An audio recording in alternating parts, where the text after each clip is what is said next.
Good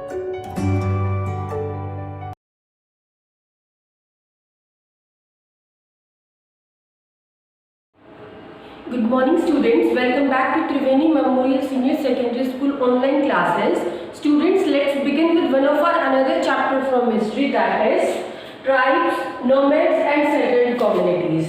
You know, tribal groups are usually found in forests, and if we talk about nomads, who were nomadic people who used to roam from one place to another place in search of food, in order to graze their cattle, in order to rear animals and for other purposes. And what are settled communities? Settled communities are basically those communities which led a settled life. So let's discuss about the chapter in detail. Let's have a look, students. Firstly, we are going to study about tribal society. So let us see what's there in tribal society.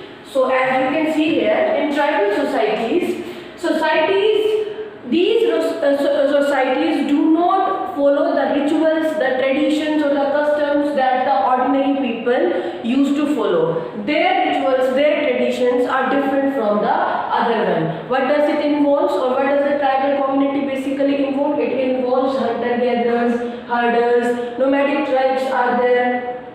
They use land, pests controlled jointly, and they live in forest areas, in hills and in deserts. So basically they do not lead a settled life. Now let's talk about who were the tribal people. So let's see who were the tribal people, students.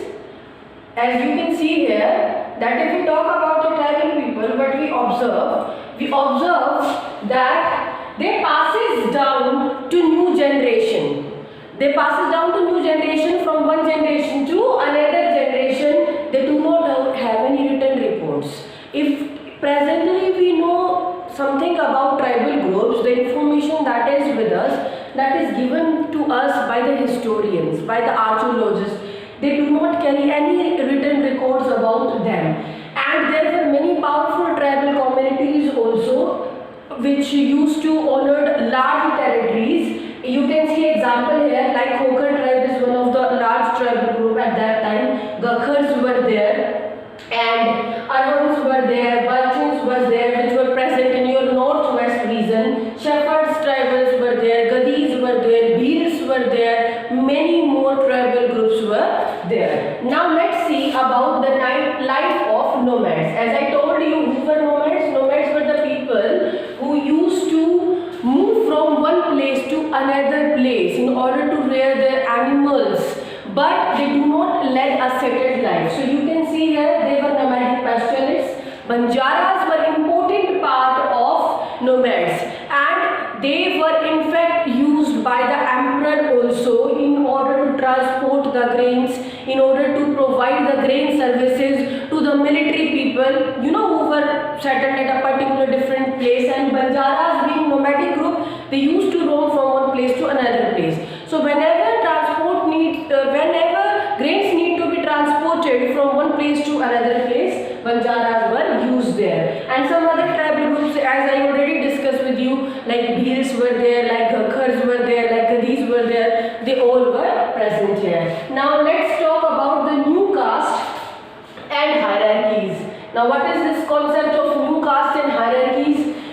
Basically what happens, if you see, it's very clear, if these tribal groups, they are going to left the forest and they became the part of the ordinary society, definitely they need to do some work in order to earn their livelihood, right? So when they became part of the ordinary society, they started doing some work, like some became cobblers, some became masons and other workers also. So that is, we can say that a new caste emerged in society at that moment. Now we have two different tribal groups mentioned here in our book particularly, and these two are the Gonds and the Amans. Now let's have a look about both. If we talk about the Gonds tribal group, what we found? We found that they live in the Gondwana region. They practice shifting cultivation, as I already told you earlier also we discussed the concept of shifting cultivation, and they belongs to particular kingdom, and they started serving under the powerful emperors,